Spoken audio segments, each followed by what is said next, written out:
How to check unknown caller on iPhone. Hello guys, this is Atticus and welcome back to another tutorial video. In today's video, I'll teach you guys a few ways you can check unknown callers on iPhone.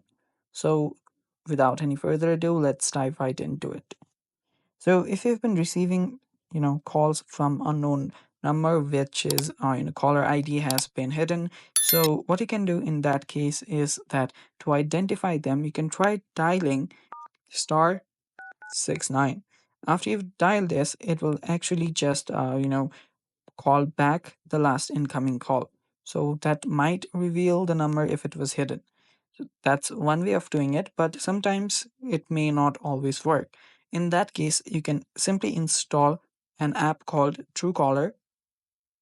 Head over to your app store, download Truecaller, and after you search for Truecaller, this is the app right here. You can download this app, and whenever some unknown number calls you or someone with hidden number calls you, it'll simply give their data to you. It'll show their name and tell you who it is. So that is the way to check unknown caller on iPhone. Thanks for watching guys. That's all for today's video. Stay tuned for more upcoming tutorial videos and bye bye. Take care.